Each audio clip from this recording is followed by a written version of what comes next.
The end of the world is coming in 2012 and giant wild things will inherit the earth. Well, at least that's what the Mayans have told us. This is Movie Night.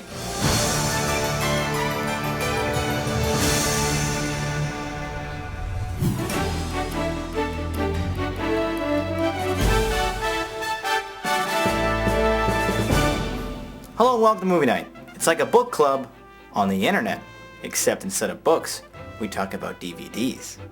I'm your host, Jonathan Paula. Our first film tonight is the mega blockbuster special effects laden disaster film by director Roland Emmerich. 2012 was released last November after what seemed like years of teasers and trailers. Eventually, the movie went on to gross over $800 million worldwide. The plot to this one is real simple. In the near future, solar flares from the sun are melting the Earth's inner core, causing massive earthquakes, continent-sized tsunamis, all of which are wreaking spectacular havoc and death on Earth's puny inhabitants. Luckily for us, director Emmerich provides us with a couple of poorly developed cookie-cutter meatbags to experience the action with, as they both simultaneously run from and try to figure out these global disasters that are destroying every famous landmark that I've ever been to. The notable exception, however, was Woody Harrelson's character as the whack-job conspiracy theorist and pirate radio DJ that ends up being correct about all of that end-of-the-world nonsense.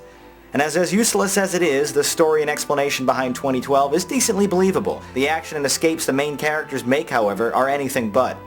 Suspended disbelief is required for any film like this, and I'm okay with John Cusack outrunning a pending natural threat in an airplane, but when that same sequence is unbelievably repeated another 2 times, and a 3rd time in an RV, you start to lose faith in whatever reality this movie was hoping to create. That being said though, the who and the why in this film are really inconsequential. The real reason that anyone watches this type of disaster film is to watch attractive people outrun shockwaves and to see famous landmarks destroyed in utterly awesome computer-generated ways. And on that front, 2012 absolutely delivers in spades, going so far as to destroy famous landmarks with other famous landmarks. The Santa Monica Pier, the Vegas Strip, the Himalayan mountains, the White House, Yellowstone National Park, all of these are given proper send-offs, even if the geography and spatial orientation doesn't always make sense in half of these scenes. This problem isn't new for Emmerich though. In Independence Day he relocated the Empire State Building to the end of 8th Avenue. And in 2012 he decided to relocate hotels on the Las Vegas Strip. It was bothersome if slightly distracting at times. The film's middle act definitely tends to drag as it's just one suspense-filled disaster sequence after another, with very little time given to character development or even dialogue. Mixing elements from Titanic to Poseidon Adventure and all of Emmerich's previous films, 2012 finds its climax late, and surprisingly it doesn't disappoint. Curiously though, a movie fraught with death and disaster ends on an uncharacteristic upbeat, which I felt was awfully shameless given the near 6 billion humans that died during the course of the film. I just wish I would have gotten the chance to see New York City get flooded by a giant tidal wave and... Oh, he's already done that movie? Oh, well. In that case, that's what I thought about 2012. Now let's take a look at the YouTube comments. The Cat, Owl, and Bat wrote, an action-packed movie with great special effects and graphics. It had gore, suspense, and thrill in almost every scene, though it failed to fully develop the characters or have an easy-to-understand plot or story behind it, if any at all. 7 out of 10.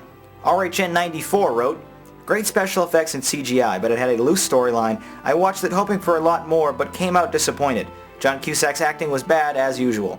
I'll give it a 5 out of 10 for the CGI. Okay, now that we both shared our thoughts, let's fire up the Rate-O-Matic to see how 2012 ranked.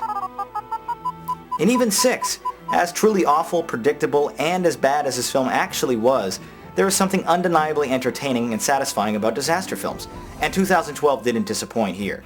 It thoroughly entertained me for the full 3 hours. With a better plot and some fleshed out characters though, this film could have been a lot better, even on par with Independence Day, a film by Roland Emmerich that to this day is still one of my favorites. But it wasn't quite on that level though, so it only receives a good ranking from the two of us. Let's move on to our next film though.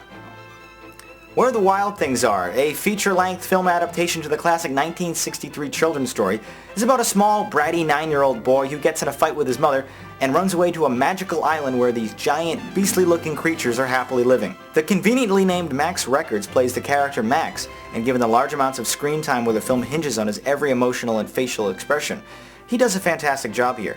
He's only upstaged by the delicate and mood-swinging performance of Sopranos legend Mr. James Gandolfini, who voices the lead wild thing named Carol. In its early scenes, Where the Wild Things Are expertly captures the angst and anger of being a child, and the struggles of bullying, parental punishment, and boredom. When Max arrives at the magical island of imagination, however, the film slows right down and practically starts anew, as the audience is fully aware that none of what we're watching is actually going to have any true consequence on Max's real life. The interplay amongst the wild things is fascinatingly honest, if seemingly contrived and boring at times. Although absolutely nothing is done to advance the plot for the entire middle hour of the film, director Spike Jonze is able to perfectly capture the foolishly optimistic excitement and imagination of a 9-year-old boy. As fresh, original, and as expertly crafted as this movie is, sadly, very little resonated with me, with much of the film playing out like an unusually well-constructed dream sequence. I also found issue with the overtly serious and depressing tones the movie addressed in the final act. Although truthfully not meant to be a children's film up until these scenes, the movie certainly felt like one. The tonal shift wasn't enough to remove me from the film, but I felt as though it hurt the movie's overall impact at transporting the audience to a magical world of a child's imagination. Well, that's what I thought about Where the Wild Things Are. Now let's see what you had to say in the YouTube comments. Zexion72559 wrote, "An inspiring movie based on the book and had an interesting POV, but I think it could have shed some light on the wild things. Overall, I'd score it an 8 out of 10. ABC Gummer wrote, "The characters were created greatly and were very easy to root for, but the plot of the movie is only interesting for so long. It was cute, but at the end I was waiting for it to be over. 6 out of 10. Okay, now let's bring in the Rate-O-Matic to see how Where the Wild Things Are ranked. A good and a cool. There were many little parts of this film that I really enjoyed, but overall when pieced together it just didn't feel like anything truly special. I had to score it a 6. You guys were only slightly more favorable, many praising the film's incredible adaptation of the original book, scoring it a 7. That does it for tonight's film, however, so now let's take a look at Hollywood's latest releases with some tweet critiques. Ruben Levith tweeted, "Cop-Out, decent film, both Willis and Morgan were okay at acting. The plot was easy to follow but had some loose ends, 6 out of 10. Kimber Cunn tweeted, "Alice in Wonderland, Tim Burton doesn't let you down. It was good to see, but see it in 2D so you can focus on what's going on, not coming at you." Well, if you're going to the movies this weekend, make sure to tweet your review with the JPMN hashtag to have it featured on next week's episode of Movie Night. That does it for tonight's episode, so now let's take a look forward at the movies we'll be reviewing for next episode.